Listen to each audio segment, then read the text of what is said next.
Hello guys, ito maglalaba ako ng mga maraming tsinelas, sapatos, panlabas, panloob, kaya pang CR. Papakita ko sa inyo, pati na rin ang aking mga sapatos.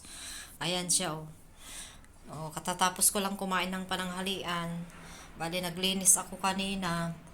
Tapos namalansa, tapos nagtupi ng mga damit nila, tapos yung damit ko inaano ko na rin, nilagay ko sa bed, di ko pa natupi, mamaya na ako magtupi para diretso na magpahinga pag tapos ko na lahat dito tungkol sa bahay nila, maglinis. Pero nagwalis ako, hindi pa ako nagmap, saka na ako magwawalis mamaya.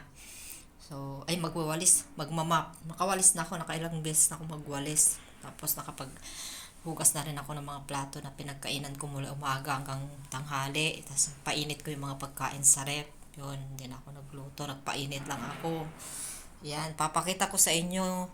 Ito yung gawain ko sa linggo. Pag tapos ng aking day off, hindi na ako na lumalabas. Kasi kahit wala sila, pero hindi ko alam, mamaya parang gusto kong kumain ng isda. Parang gusto kong saglit din pumunta sa dyan sa labas. Saglit lang naman ang market dito, bilis-bilisan ko lang bumaba tapos bumalik. Sige, gawin na naman si sir dumating, tapos yung amo kong babae, wala pasok mga bata na ngayon kasi Christmas vacation, di ba? May ubo pa tayo.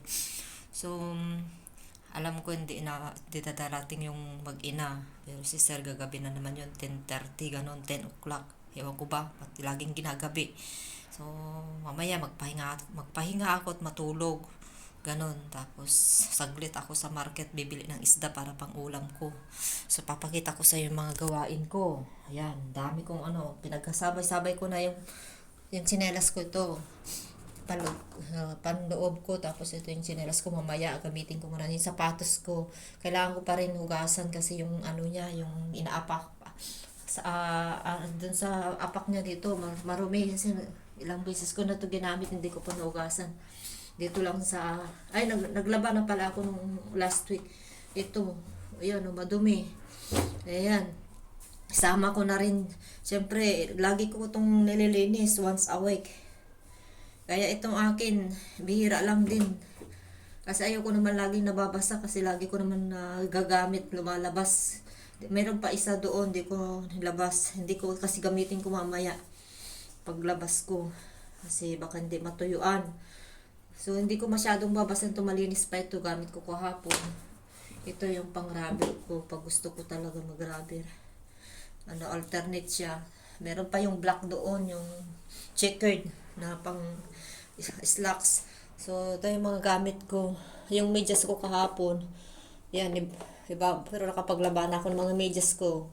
Ito, hindi nilalagay ko kasi dyan. 2 beses ko pa yung kasi ginagamit. Kasi galaban ko na lang. Kasi malinis pa naman. Kasi 2 yung ginamit ko medyas kahapon. Nalaban ko na yung isa. Ito yung panggana ko, 2. Binili ko tong isa. Yung kasama ko na umuwi na si Michelle, binigay na sa akin to. Kaya naging 2 na. Tapos yung isa, ito, arenola niya. Bali, ito yung arenola namin nung una na pinahano namin. Ito yung ginagamit kong arenola. Saka panglabahan ko na rin. Ngayon, hindi na itong arenola ko. Binigay na sa akin yan bago siya umuwi.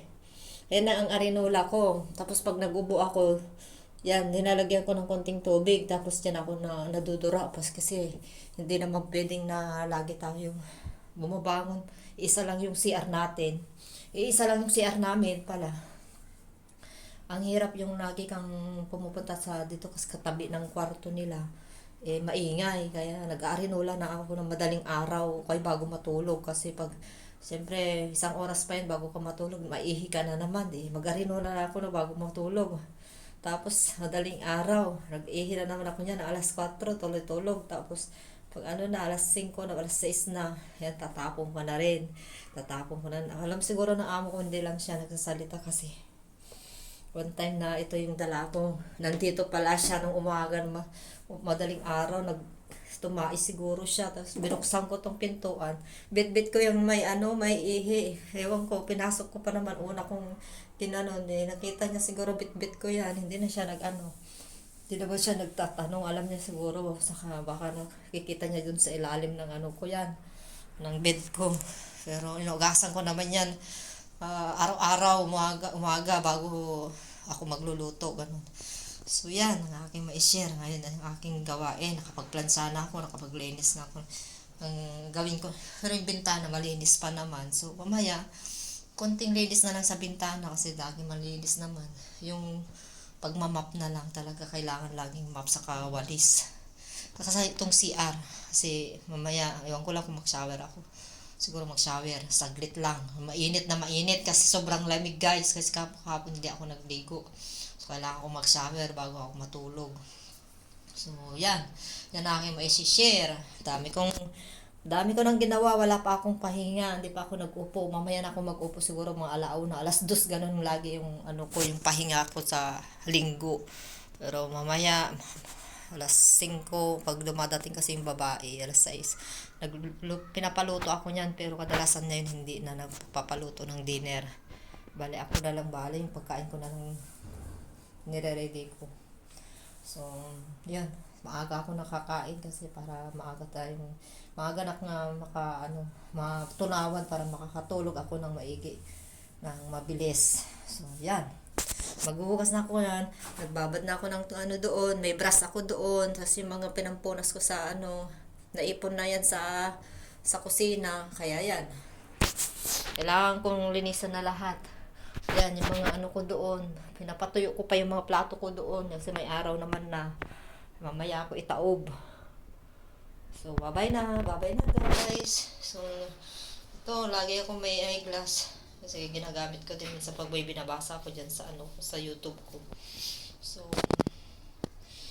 mag-start na ako yan ang aking may share ngayon. Gusto ko lang may i-upload, may share sa inyo. Buhay OFW, Anjo's Kitchen. Pakisubscribe sa lifestyle ko dito sa Hong Kong.